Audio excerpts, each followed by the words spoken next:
Hi friends, welcome to my channel. അപ്പോൾ ഇന്ന് ഞാൻ ഈ ഷെമിയുടെ കട്ടിംഗ് ആൻഡ് സ്റ്റിച്ചിങ് ആണ് ചെയ്യാൻ പോകുന്നത്. അപ്പോൾ നമുക്ക് അതെങ്ങനെയാണ് ചെയ്യുന്നതെന്ന് നോക്കാം. ഇതിനു വേണ്ടി ഞാൻ എടുത്തേക്കുന്നത് ഒരു പെറ്റിക്കോട്ടിന്റെ ഫാബ്രിക് ആണ്. ഇത് 3/4 മീറ്റർ ഉണ്ട്. അപ്പോൾ ഇതിന്റെ കട്ടിങ്ങിലേക്ക് കിടക്കാം. ആദ്യം നമ്മൾ ക്ലോത്ത് 4ആയിട്ട് മടക്കിയിടുക.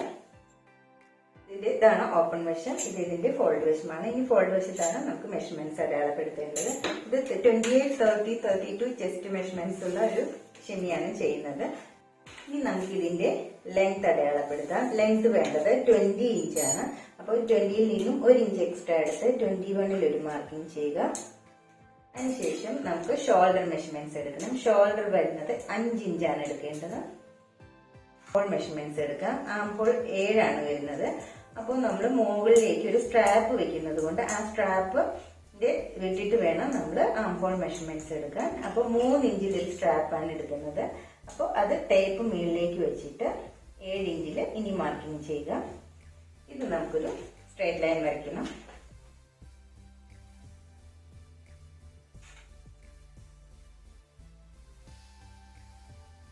ഇനി നമുക്ക് ചെസ്റ്റ് അടയാളപ്പെടുത്താം. അപ്പം 32 ചെസ്റ്റ് സൈസ് വരെയുള്ള മെഷർമെന്റ്സ് ആണ് അടയാളപ്പെടുത്തുന്നത്. അപ്പോൾ 8 ഇഞ്ചിലാണ് മാർക്കിംഗ് ചെയ്യുന്നത്. 1 ഇഞ്ച് എക്സ്ട്രാ എടുത്തിട്ട് 9 ഇഞ്ചിൽ മാർക്കിംഗ് ചെയ്യുക. അതൊരു സ്ട്രേറ്റ് ലൈൻ വരയ്ക്കുക. ഇനി വേസ്റ്റ് ലെങ്ത് എടുക്കുക. വേസ്റ്റ് 12ൽ ഒരു മാർക്കിംഗ് ചെയ്യുക.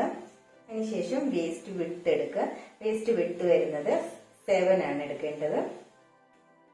അവിടെ നിന്നും 1 ഇഞ്ച് എക്സ്ട്രാ എടുത്ത് 8ൽ ഒരു മാർക്കിംഗ് ചെയ്യുക. ഇനി വേണ്ടത് ഹിപ്പാണ്. ഹിപ്പ് നമുക്ക് 9 ആണ് വേണ്ടത്.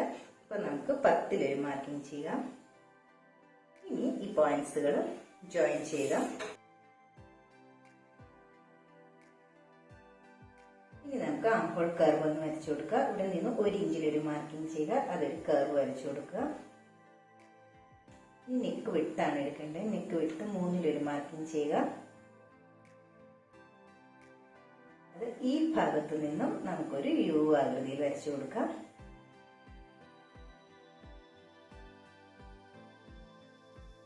നമുക്കിത് കട്ട് ചെയ്തെടുക്കാം. ഇതിന്റെ കട്ടിങ് കഴിഞ്ഞിട്ടുണ്ട്. ഇനി നമുക്ക് നെക്കിലും ആംഹോളിലും വെച്ച് കൊടുക്കാൻ വേണ്ടിയിട്ട് ക്രോസ് പീസ് ആവശ്യമായിട്ടുണ്ട്. ഇനി നമുക്കതിന് ആ ക്രോസ് പീസ് ഒന്ന് കട്ട് ചെയ്തെടുക്കാം. ഇപ്പൊ ഞാൻ കുറച്ച് ക്രോസ് പീസുകൾ കട്ട് ചെയ്തെടുത്തിട്ടുണ്ട്. ഇത് നെക്കി വെക്കാനുള്ള പീസുകളും ഇത് ആംഹോളിൽ വെക്കാനുള്ളതുമാണ്. നെക്കിൽ വെക്കാനുള്ളത് 1 ഇഞ്ചിന്റെ 2 പീസ് എടുത്തിട്ടുണ്ട്. ആംഹോൾ വെക്കാനുള്ളതും 2 ഇഞ്ചിന്റെ സ്ട്രിപ്പാണ് എടുത്തേക്കുന്നത്. അപ്പൊ നമുക്ക് ഇനി ജോയിൻ ചെയ്തെടുക്കണം. നമുക്ക് സ്റ്റിച്ചിങ്ങിലേക്ക് കിടക്കാം. ഇനി അതിൽ നമുക്ക് നെക്ക് ഒന്ന് സ്റ്റിച്ച് ചെയ്തെടുക്കണം. അപ്പൊ അതിന് വേണ്ടിയിട്ട് ഒരു പോർഷൻ എടുക്കുക. അവിടെ നമ്മുടെ നെക്കിന്റെ സ്ഥലത്ത് നമുക്ക് ഈ പീസ് ഇതുപോലെ വെച്ചിട്ട് സ്റ്റിച്ച് ചെയ്തെടുക്കുക.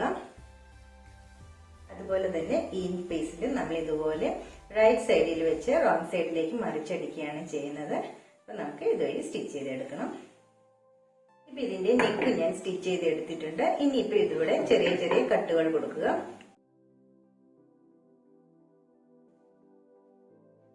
കട്ടുകൾ കൊടുത്തതിന് ശേഷം ഇത് നമ്മൾ റോങ് സൈഡിലേക്ക് മടക്കി അടിക്കണം. ആദ്യം ഒന്ന് ഫോൾഡ് ചെയ്യുക. ഫോൾഡ് ചെയ്തതിന് ശേഷം അത് മടക്കിയിട്ട് നമ്മൾ ഇതുപോലെ സ്റ്റിച്ച് ചെയ്തെടുക്കുക. രണ്ടും ഇതുപോലെ സ്റ്റിച്ച് ചെയ്തെടുക്കണം. അപ്പൊ നമുക്ക് സ്റ്റിച്ച് ചെയ്തിട്ട് വരാം. ഇപ്പൊ ഞാനിത് രണ്ടും സ്റ്റിച്ച് ചെയ്തെടുത്തിട്ടുണ്ട്. നെക്കിന്റെ സൈഡ്. ഇനി നമുക്ക് ആംഹോൾ ഒന്ന് സ്റ്റിച്ച് ചെയ്തെടുക്കാം.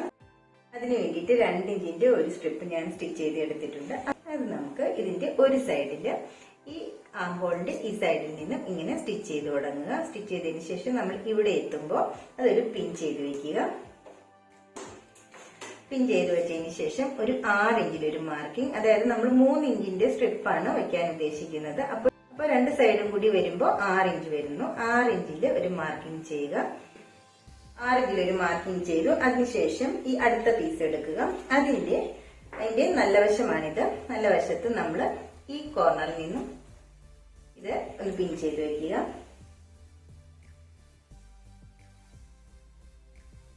അതിന് ശേഷം ഇത് സ്റ്റിച്ച് ചെയ്തെടുക്കുക. ബാക്കി വരുന്ന പോർഷൻ നമുക്ക് കട്ട് ചെയ്ത് മാറ്റാം. അപ്പൊ ഇത് ഇവിടെ നിന്നും സ്റ്റിച്ച് ചെയ്ത് തുടങ്ങുക. അത് കഴിഞ്ഞിട്ട് നമ്മൾ ഇങ്ങനെ സ്റ്റിച്ച് ചെയ്തെടുക്കുക. അപ്പൊ 2 സൈഡും അതുപോലെ തന്നെ സ്റ്റിച്ച് ചെയ്തെടുക്കണം. ഇത് ഞാൻ സ്റ്റിച്ച് ചെയ്തെടുത്തിട്ടുണ്ട് 2 സൈഡും. അപ്പൊ നമുക്കിതൊന്ന് മടക്കി അടിക്കാം. അതിന് വേണ്ടിയിട്ട് നമ്മൾ ഇതൊന്ന് ഫോൾഡ് ചെയ്യുക. അതിനുശേഷം ഈ ഫോൾഡിങ് നമ്മൾ ഈ സ്റ്റിച്ച് ചെയ്തതിന്റെ മേളിലേക്ക് വെച്ചിട്ട് അതിന്റെ മേളിൽ കൂടി വേണം സ്റ്റിച്ച് ചെയ്യാൻ വേണ്ടിയിട്ട്. അപ്പോൾ നമുക്ക് ഇതുപോലെ ഒരു 1/2 ഇഞ്ചിന്റെ ഒരു സ്ട്രാപ്പ് കിട്ടും. ഇതുപോലെ 2 സൈഡും നമ്മൾ സ്റ്റിച്ച് ചെയ്തെടുക്കുക.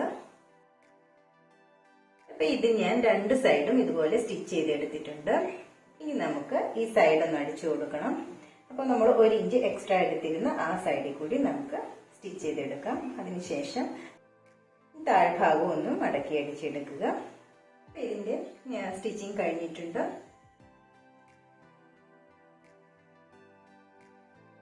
വീഡിയോ എല്ലാവർക്കും ഇഷ്ടമായി എന്ന് വിചാരിക്കുന്നു. ഇഷ്ടമായെങ്കിൽ ലൈക്ക് ചെയ്യാനും ഷെയർ ചെയ്യാനും മറക്കരുത്. അപ്പോൾ ആദ്യമായിട്ടാണ് കാണുന്നതെങ്കിൽ ഒന്ന് സബ്സ്ക്രൈബ് കൂടി ചെയ്തേക്കണേ. വേറെ വീഡിയോ ആയിട്ട് ഉടനെ കാണാം. ബൈ.